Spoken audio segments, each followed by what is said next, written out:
Todd, can you say whether there's any update on John? The only update we know at this point is that the weather is still bad in the Washington area, so I think they haven't been able to use the air support to go in and look. They know where his base camp is. Bob and Lovey are on their way to the base of the mountain, and they have the troops that are hiking that are going to be hiking the path. They know when he picked his ticket up to go in to cross the pass and go to the peak, so they have a good timeline. So now they're just hoping that the weather would clear and make it a lot easier. Yes, he was. And where are Bob and Lovey right now? Do you know? They're in the car. I think they left. They were at John's house last night, and they're going to. I think the peak is called Storm King Peak in Washington. John is an incredible, accomplished mountaineer. He's done 80 peaks in Washington of the 100. So he knows nature very well. He's an incredible survivor. He understands all elements of it. What has he been involved in the boxing business at all? John? Yeah. As a fan. Yeah. What does he do? He's an environmental attorney. How difficult is it to do this today with that hanging over you guys? You know, it's difficult for all of us in life because you guys are all showing up here with personal issues too, but you have to do a job, right? And when Bob called me yesterday morning, he says, "Man, I need you to take care of this."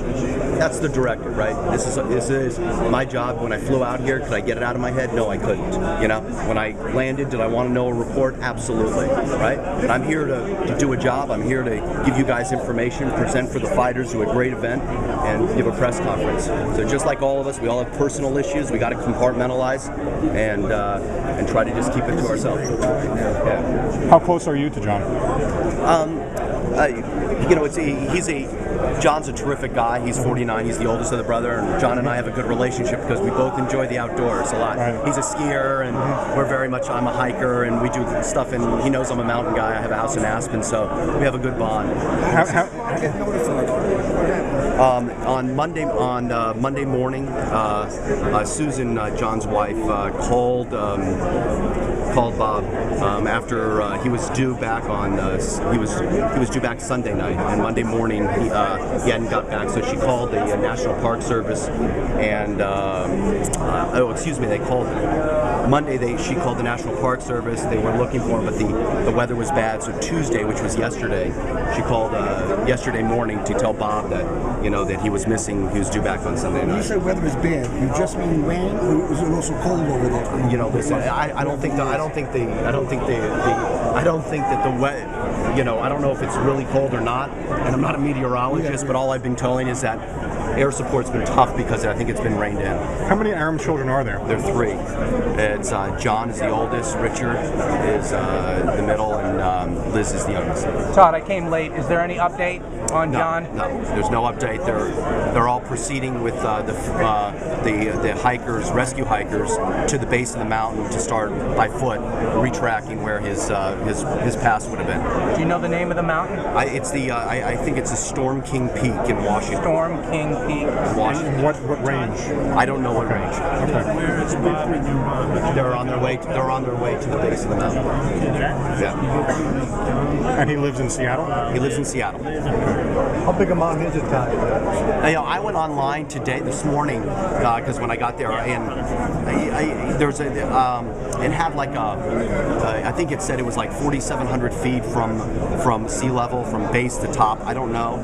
I was just trying to do my own information. My brain was going. Those peaks he's trying to climb are all in that area? Well, I think Washington, according to what I was told by Lovey, is that Washington has 100 peaks, and he has done 80 of them so far. So he was trying to, He's not just a camper, he's climbing peaks.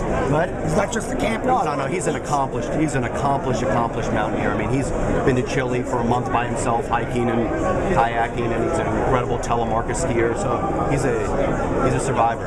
It's a solo hike? Yeah, he did this by himself. Solo hike? Yeah. Solo hike. No, I don't know. So, Bob is always a star at these events.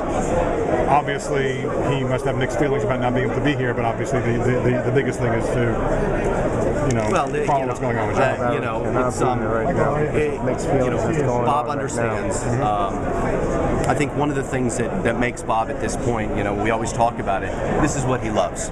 He loves hanging around with you guys. He loves coming up with preposterous statements. He loves saying stuff, make you guys laugh.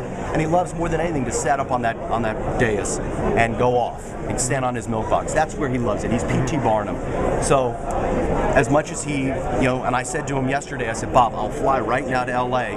I'll do L.A. You get to Seattle. No, I want to do it. So you can't take it out of him. He knows this is where he wants to be, but he knows that there's a side of him, like we all compartmentalize, there's a side of him where he has to be with his family. Have you spoken to him today?